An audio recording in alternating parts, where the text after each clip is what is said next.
What is the severity of this outbreak? What is the cause and consequence?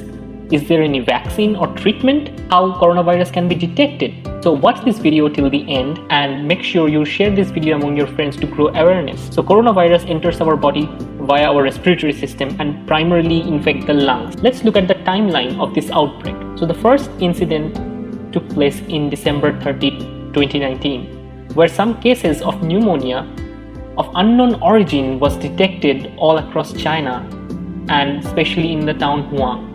And it is reported to Chinese National Health Commission. After that, around January 7, 2020, the novel strain causing this pneumonia was isolated, and it is found to be the coronavirus strain. Now, this coronavirus strain was then and there sequenced in several labs in China, and the sequence information was shared to World Health Organization. In January 16, 2020, the outbreak spreads to Japan and Thailand. And now, many Western countries and Asian countries are affected by this virus. So now China, Australia, France, and some places of US is also affected by this virus. And how rapidly this virus is spreading, right?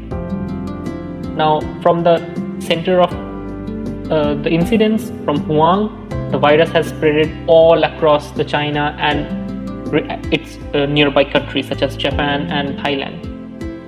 And according to Johns Hopkins University, there is reported 1,354 confirmed cases, and there are quite a lot of deaths, at least 41 deaths reported till January 24th. So it's pretty deadly, but not as deadly as Ebola virus. So coronavirus are not so deadly or lethal, but sometimes they can be quite nasty. So let's talk about the coronavirus for a moment. Coronaviruses are from subfamily Orthocoronaviridae, and its order is Nidoviridae. Forget about the term, they are simply single-stranded RNA containing viruses. So RNA is their genetic material. They have an envelope and several proteins such as S protein, which are spike proteins, envelope proteins, and M proteins, which are membrane-associated proteins decorating their whole envelope. Now, these coronaviruses specially target the upper respiratory tract and the lungs. Now, on a particular cell surface, there are specific receptors, which are like docking sites. In this case, ACE2 receptor or angiotensin converting enzyme receptor is a docking site for the S proteins of this virus. This leads to receptor mediated endocytosis, a way of entry to the host cell.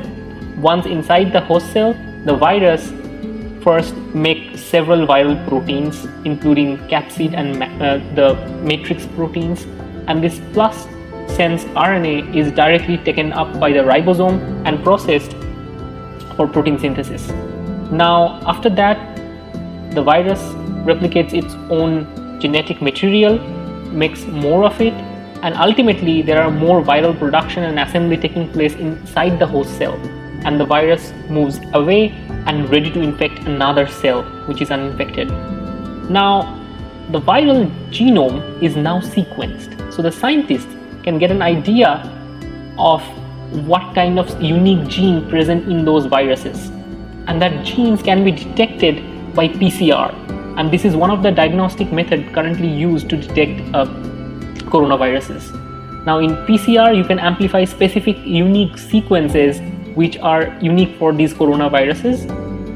And other than PCR-based detection method, our body produces antibody against these viruses or these viral matrix proteins.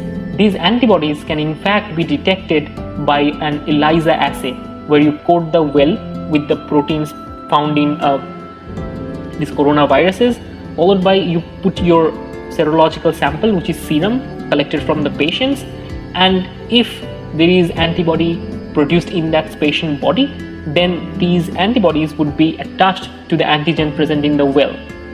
And an enzyme-linked assay would ultimately tell us the presence of the virus via a color change. So if the color change is there, that means the virus is there because the antibody against the virus has been produced in the patient's body. Currently, there is no vaccine But the scientist has noticed that the virus enters the cell via ACE2 receptor. So they tried to block the ACE2 receptor for a temporary treatment, and they created antibodies against the ACE2 receptor.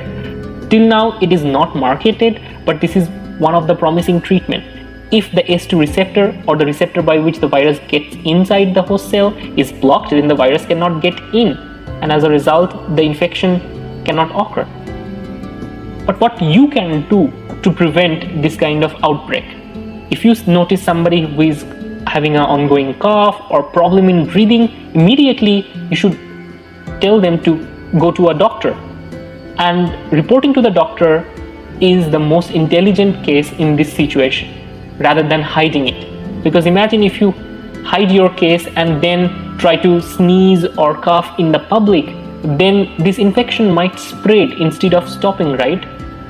You might spread this infection and other people's life may be in danger. So do report this case to doctor.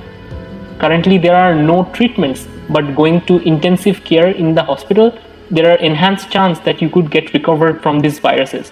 So please spread this information among your friends, and do like this video and share it as much as you can. Let it go viral. And please like, share and subscribe. Thank you.